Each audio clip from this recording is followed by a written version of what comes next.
இது உங்கள் தமிழ் அறுசுவை சமையல்.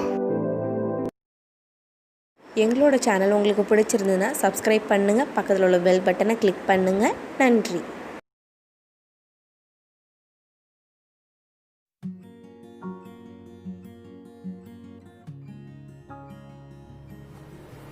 இன்றைக்கி நம்ம செய்ய போகிறது காலிஃப்ளவர் பாப்கார்ன்.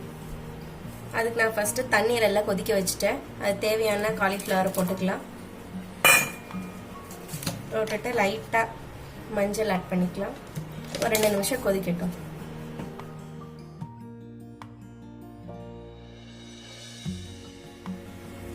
ஃபுல்லாக வேகணும்னு தேவையில்லை, பாதி வெந்தால் போதும்.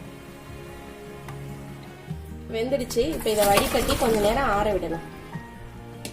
மைதா மாவு 1 கப் சேர்த்துக்கலாம். கார்ன்ஃப்ளவர் 1/2 கப் சேர்த்துக்கலாம். பூண்டு 1 ஸ்பூன், மல்லித்தூள் 1 ஸ்பூன் சேர்த்துக்கிறேன். காஷ்மீரி மிளகாய் தூள் ஒரு 1/2 ஸ்பூன் எடுத்துக்கலாம். உங்களுக்கு வேணும் அப்படின்னா நார்மல் வீட்டில் உள்ள மிளகாய் தூளே யூஸ் பண்ணுங்க. கரம் மசாலா தேவையான யூஸ் பண்ணிக்கலாம். தேவையான அளவு உப்பு சேர்த்துக்கலாம். ஃபர்ஸ்ட் நல்லா போட்டு இதெல்லாம் மிக்ஸ் பண்ணிக்கலாம். இதில் கொஞ்சம் கொஞ்சமாக மோரை ஊற்றி கிண்டிக்கலாம்.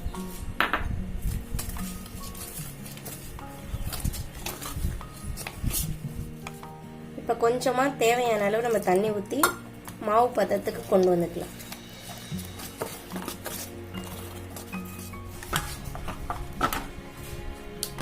கரெக்டான பதம் வந்துருச்சு.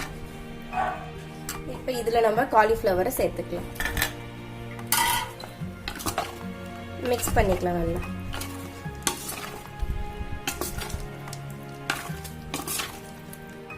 நான் இதில் கார்ன்ஃப்ளேக்ஸ் யூஸ் பண்ணுறேன். உங்களுக்கு வேணும்னா ஓட்ஸோ இல்லை பிரெட் க்ரம்ஸோ நீங்கள் வாங்கி யூஸ் பண்ணுங்கள்.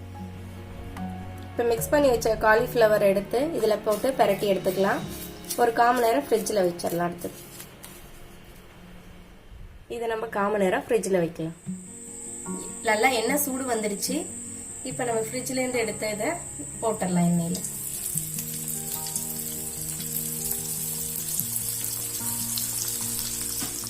வெந்துடுச்சு, எடுத்துடலாம்.